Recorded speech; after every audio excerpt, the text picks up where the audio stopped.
जय श्री कृष्ण दोस्तों। महादेव जी बोले। मुनीश्वर सांडिल्य का ये कथन सुनकर राजा को बड़ी प्रसन्नता हुई। उन्होंने विनीत भाव से कहा, मैं आपकी शरणगत हूँ। आप शीघ्र ही मुझे श्री हरि की कथा सुनाइए और पुत्रवान बनाइए। राजा की प्रार्थना सुनकर मुनिवर श्री यमुना जी के तट पर मंडप का निर्माण करके सुखदायक कथा परायण का आयोजन किया। उसे सुनकर सभी मथुरावासी वहाँ आए। महान ऐश्वर्यशाली यदवेंद्र श्री प्रतिवाहु ने कथा आरंभ तथा कथा समाप्ति के दिन ब्राह्मणों को उत्तम भोजन कराया तथा बहुत सा धन दिया। तत्पश्चात राजा ने मुनिवर सांडिल्य का भलीभांति पूजन करके उन्हें रथ, अश्व, द्रव्य राशि, गौ, हाथी और ढेर के ढेर रत्न दक्षिणा में दिए। दोस्तों, सर्व मंगल्य। तब सांडिल्य ने मेरे द्वारा कहे हुए श्रीमान गोपाल कृष्ण की सहस्त्र नाम का पाठ किया, जो संपूर्ण दोषों को हर लेने वाला है। कथा समाप्त होने पर सांडिल्य की प्रेरणा से राजेंद्र प्रतिवाहु ने भक्तिपूर्वक ब्रजेश्वर श्रीमान मदन मोहन का ध्यान किया।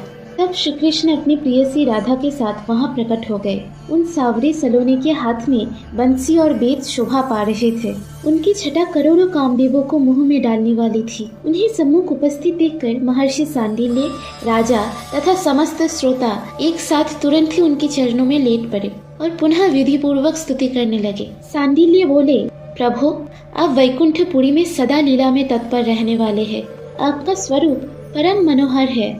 देवगण सदा आपको नमस्कार करते हैं। आप परम श्रेष्ठ हैं। गोपालन की लीला में आपकी विशेष अभिरुचि है। ऐसे मैं आपका भजन करता हूँ। साथ ही आप गोलोकाधिपति को मैं सिर झुकाकर नमस्कार करता हूँ। प्रतिवाहु बोले, गोलोकनाथ, आप गिरिराज गोवर्धन के स्वामी हैं। परमेश्वर, आप वृंदावन के अधीश्वर तथा नित्य विहार की लीलाएं करने वाली है। राधापते, ब्रजांगनाएं आपकी कीर्ति का गान करती रहती है। गोविंद, आप गोकुल के पालक हैं। निश्चय ही आपका जय हो।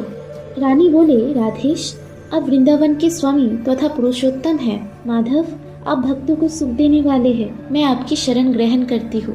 समस्त श्रोताओं ने कहा, हे जगन्नाथ, हम लोगों का अपराध क्षमा कीजिए। श्रीनाथ, राजा को सुपुत्र तथा हम लोगों को अपने चरणों की भक्ति प्रदान कीजिए। महादेव जी ने कहा, देवी, भक्तवत्सल भगवान इस प्रकार अपनी स्तुति सुनकर उन सभी प्रणत जनों के प्रति मीत के समान गंभीर वाणी से बोली। श्री भगवान ने कहा, मुनीश्वर सांडिल्य, तुम राजा तथा सभी लोगों के साथ मेरी बात सुनो। तुम लोगों का कथन सफल होगा। ब्राह्मण इस संहिता के रचयिता गर्ग मुनि है।